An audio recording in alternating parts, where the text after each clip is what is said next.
So today I'm actually going to teach you how to make your own server.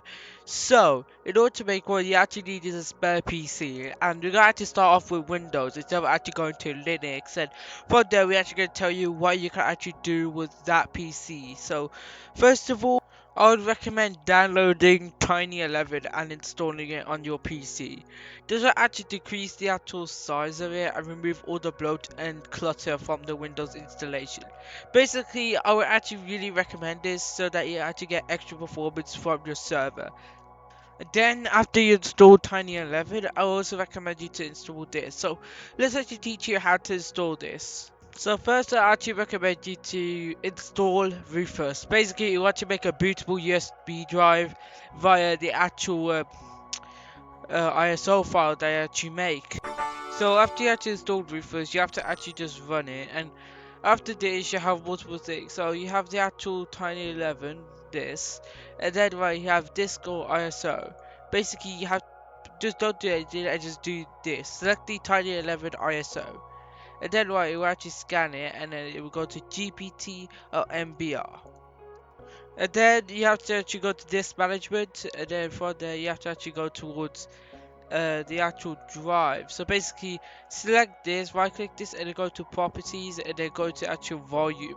If it says GPT, you should actually select GPT, or if it actually just says like MBR, select MBR.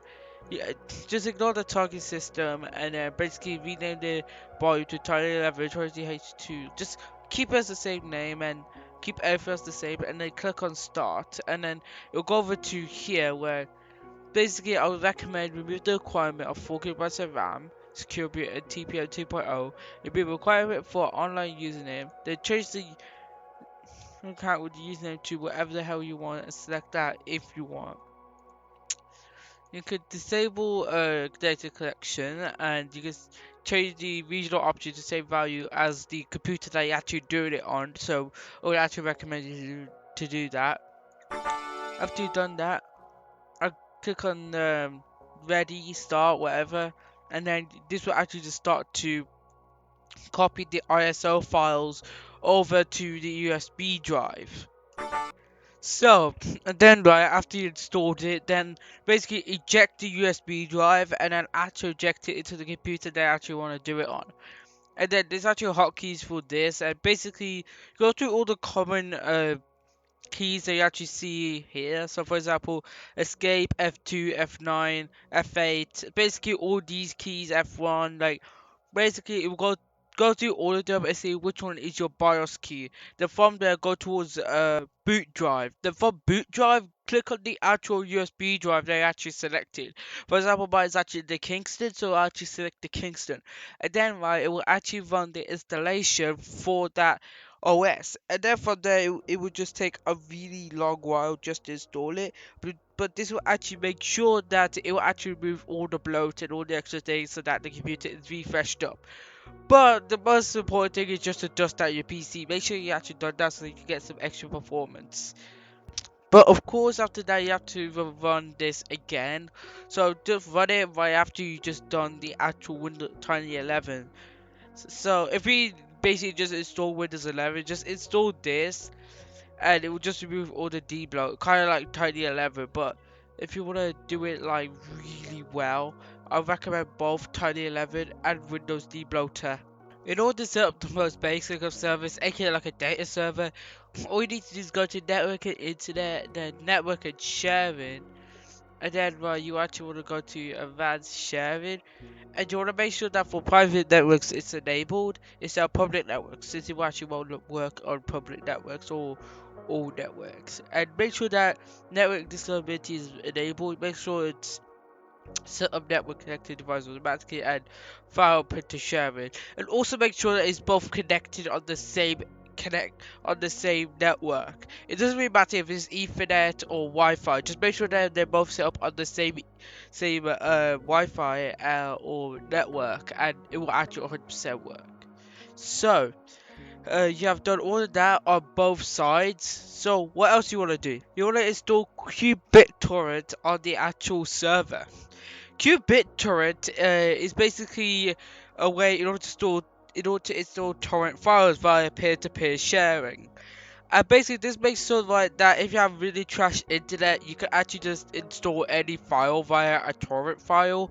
And there's multiple videos just going over on how to actually use it, and I'm still quite unfamiliar with it, so I'm not recommending guys to actually come up towards for qubit torrenting. But the thing I can actually understand is that you can actually install any file via a magnetic link, where basically it's a link directly to the torrent file, or a torrent file where you can just simply get the location to it. So basically, it's kind of like a pointer to a file in order to download, and you don't really need a server or anything. You just need is the torrent file itself or the magnetic link that comes with it, and you can turn all your other files into torrent links and basically make them a pointer as well.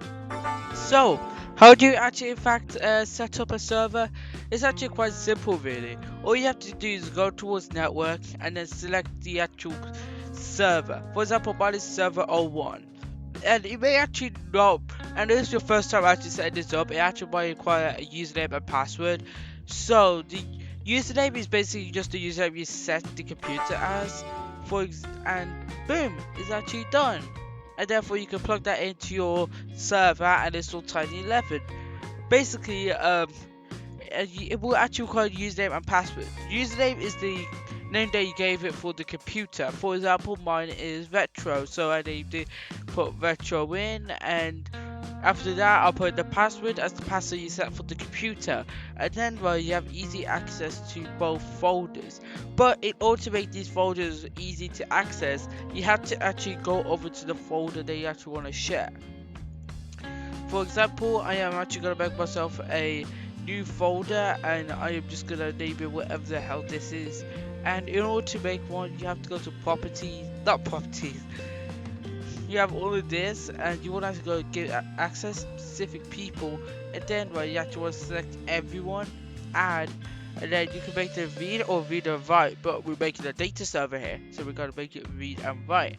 And now, this is easily shareable. So if you give them the username and password to your computer, this will be the one this is a folder that will actually in fact show up instead of all the other folders. So that's actually quite nice. But of course, we don't need that. So I'm just gonna quickly delete it. And then you can install Mumble, but Mumble is something else, just ignore it.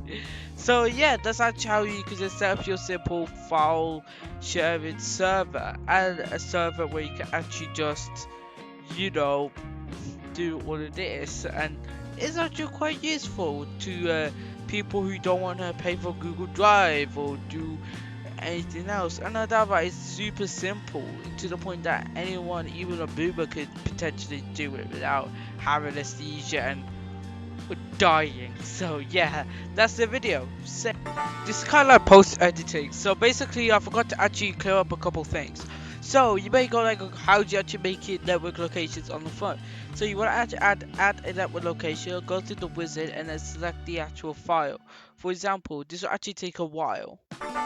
And then you have to select the server and then select one of the folders. So select home folder 1, and then you click on next, and then you can name it where the hell you want. So for example, you can name it for this, and then it will actually simply be added via the front. But of course we don't need this, so we just simply remove it. Or I actually recommend this video towards I recommend this video via Linux in order to do it, since I actually learned from this video how to actually make a server. So if you want to actually go into more detail what you can actually do apart from data servers, you can actually just go and check out this video via Linus Tech Tips. And that's mostly the end of the video.